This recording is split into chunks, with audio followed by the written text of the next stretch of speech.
FIFA accredited ആയിട്ടുള്ള ഒരു റഫറിക്ക് അവിടെ വന്നിട്ട് റഫർ ചെയ്യാൻ പറ്റുന്നില്ല, ഈ പണി ചെയ്യാൻ പറ്റാതെ തിരിച്ചു പോയില്ലേ, ഇറങ്ങാൻ പറ്റാതെ ഇല്ലേ.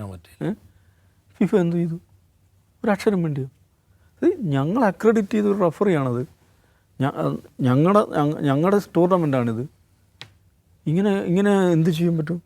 ഇങ്ങനെയാണ് ഇന്ന് കളിക്കാരൻ വരണ്ട എന്നിട്ട് പറയാൻ പറ്റില്ലേ? ഇങ്ങനെയൊക്കെ ചെയ്തു തുടങ്ങിയാൽ എന്തായിരിക്കും സ്ഥിതി? പിന്നെ ഇറാൻ ടീമിനുണ്ടായുള്ള കൊടി അവർ വന്ന് കളിച്ചു പോയി. ആ ഇറാൻ ടീമിൻ്റെ ക്യാപ്റ്റൻ പറഞ്ഞ കാര്യമുണ്ട്, ഇത്രയും മോശം വേൾഡ് കപ്പ് ഇതുവരെ കണ്ടിട്ടില്ല എന്നാണ് പറയുന്നത്. ഇത്രയും മോശം അനുഭവം ഒരു ടൂർണമെൻറ്റ് എനിക്കുണ്ടായിട്ടില്ല എന്ന് പറയുന്നുണ്ട്. അപ്പോൾ അവർ താമസിക്കാൻ അപ്പുറത്തേക്ക് പോകേണ്ടി വന്നു, മെക്സിക്കോയിലേക്ക് പോകേണ്ടി വന്നു.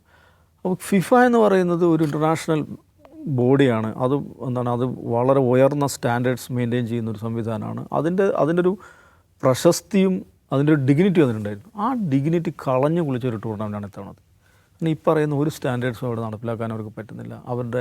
അവരുടെ നിയമാവലികൾ, ട്രംപ് എന്താണോ പറയുന്നത്, അവിടുത്തെ ഭരണകൂടത്തിൻ്റെ ഇംഗിതത്തിനനുസരിച്ച് കളി നടത്തി കൊടുക്കുന്ന ഒരു ഏജൻസിയായിട്ട് ഫിഫ മാറുന്ന അങ്ങേയറ്റം മോശമായിട്ടുള്ള ഒരവസ്ഥയാണ് ഉണ്ടായത്. അതിൽ ഏറ്റവും ചീപ്പായിട്ടുള്ള ഒരു ചാപ്റ്റർ എന്നുള്ളതാണ് ഈ സംഗതി. ഓക്കെ, ഒരാൾക്ക് റെഡ് കാർഡ് കൊടുത്തു, അത് റിവ്യൂ ചെയ്യാനുള്ള ഫിഫയുടെ അവകാശം അവർക്ക് ഉപയോഗിക്കാം. പക്ഷേ അത് രാഷ്ട്രത്തിൻ്റെ പ്രസിഡൻറ്റ് വിളിച്ച് പറയുകയാണ്. Okay, American football association appeal കൊടുക്കുകയാണെന്ന് വിചാരിക്കുക, അല്ല ഈ പറയുന്ന ബെലാഖോൺ എന്ന് പറഞ്ഞാൽ പ്ലെയർ ഇൻഡിവിജ്വൽ ഒരു അപ്പീൽ കൊടുക്കുകയാണ്, അത് ഫിഫ റിവ്യൂ ചെയ്യുകയാണ് എന്ന് വിചാരിക്കുക. അതൊക്കെ മനസ്സിലാക്കാവുന്നതാണ്.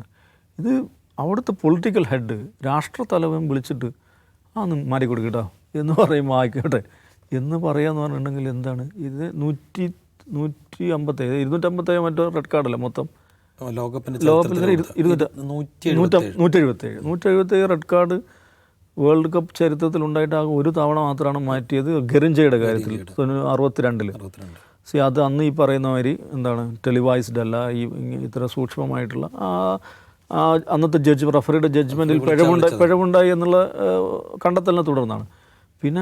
പിന്നെ ഇത് വന്നതിന് ശേഷം ഓഫ് കോഴ്സ് അജിംസ് പറഞ്ഞാൽ ഞാനും ആ ദൃശ്യം കണ്ടു, ഈ താരിഖ് മഹ്റമാവിഷിനെ ഫൗൾ ചെയ്യുന്നത്. അതൊരു ബോധപൂർവമായ ഫൗളിംഗ് ആണെന്ന് രണ്ടും വ്യാഖ്യാനിക്കാം. പക്ഷേ 189 അത് ഈ താരിഖിനെ ഫൗൾ ചെയ്തത് അത്ര സിവിയറാണ് തോന്നില്ല. അങ്ങനെ കണ്ടിട്ട് അങ്ങനെ തോന്നില്ല.